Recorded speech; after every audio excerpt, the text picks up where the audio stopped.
56। अच्छा, अपने आता है ना। तो ये देखिए कितना अच्छा स्ट्रक्चर। किसी भी एक ऐसे को लिखने के लिए पहली बात तो वर्ड लिमिट की जो आप लिमिट होती है उसका ध्यान विशेष रूप से रखना चाहिए आपको। ठीक है, कितने वर्ड्स में लिखना है आपको।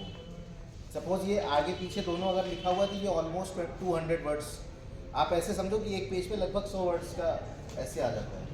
ठीक है, 2 पेज में लिखा हुआ है आगे पीछे तो लगभग 200 वर्ड्स का हो गया, 200 वर्ड्स का।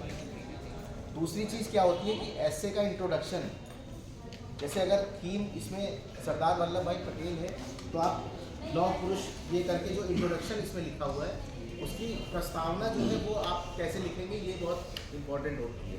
ठीक है, तो अगर सपोज कि 150 वर्ड का ऐसे लिखना है आपको, है ना, तो उसका 10% लगभग 15 से 20 वर्ड या 30 वर्ड के बीच में आप क्या करोगे, उसकी प्रस्तावना एक लिखोगे।